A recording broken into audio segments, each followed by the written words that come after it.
The 294 assembly constituencies, the polling shall be held in two phases.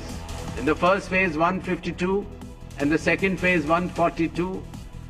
The date of poll shall be 23rd of April and 29th of April. And the counting shall be together for all, that is 4th of May 2026.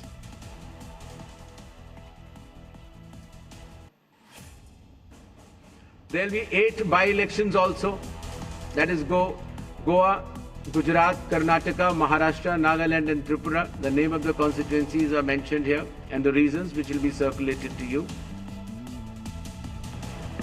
And the schedule would be that the assembly constituencies for Goa, Karnataka, Nagaland and Tripura will be held, the polling will be held on 9th of April. Shall we move to the poll shilling announcements now? Next.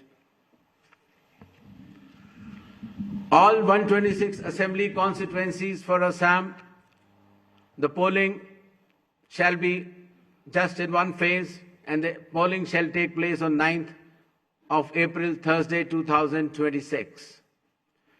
The counting shall be on 4th of May.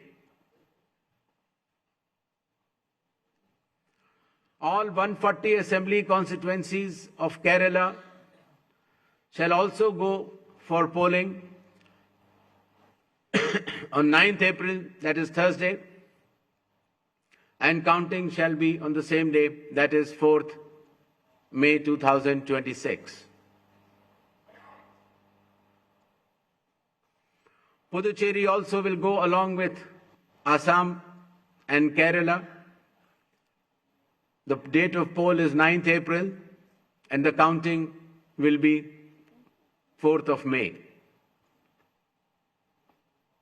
Tamil Nadu.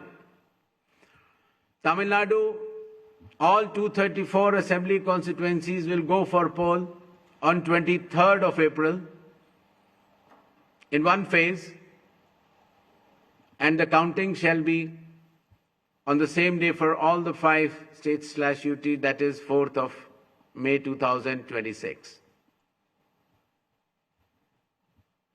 West Bengal. West Bengal,